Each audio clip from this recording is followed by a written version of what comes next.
Bumisita si NBA player Kyle Kuzma sa tenement sa Santa Ana, Maynila kung saan ang disenyo ng basketball court ang mural niya. May unang balita si Martin Javier.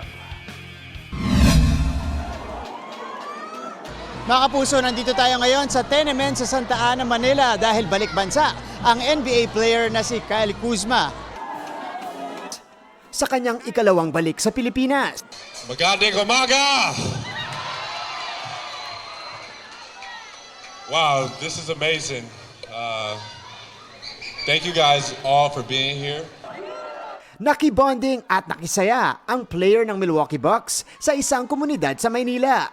Nakasama niya ang ilang grupo ng guro, mag-aaral at miyembro ng kapulisan.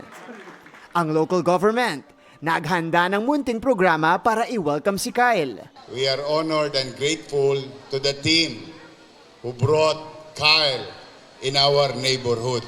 And it's an inspiration for the kids, no? Here in Manila and all over the country and all over the world. We're just grateful and happy. Pinakitaan rin ni Kuzma ang ilang batang manlalaro ng pangmalakasang basketball moves. Game rin siyang nagpa-picture sa kanyang fans at nagpa-unlock pa ng autograph signing. Napirmahan pa nga niya ang aking Kyle Kuzma jersey. Pero ang main event, ang reveal ng kanyang sariling mural sa tenement court. Ayon sa artist ng mural na si Maya, dream come true raw ang moment na ito. Matagal na pangarap ng tenement na makapagpapunta somehow ng NBA players dito. So we've started painting since 2018.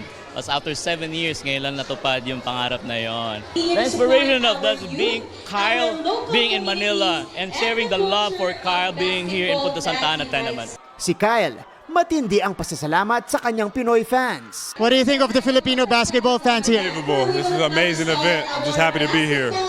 Kyle, thank you. What do you think of the mural? I love it. It's so cool. It's my first mirror on the basketball court, so I'm just happy it's here.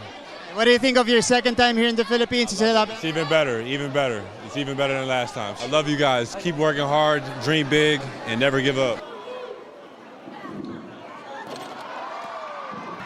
Kapuso, huwag magpapahuli sa latest news and updates. Mag-iuna ka sa balita at mag-subscribe sa YouTube channel ng GMA Integrated News.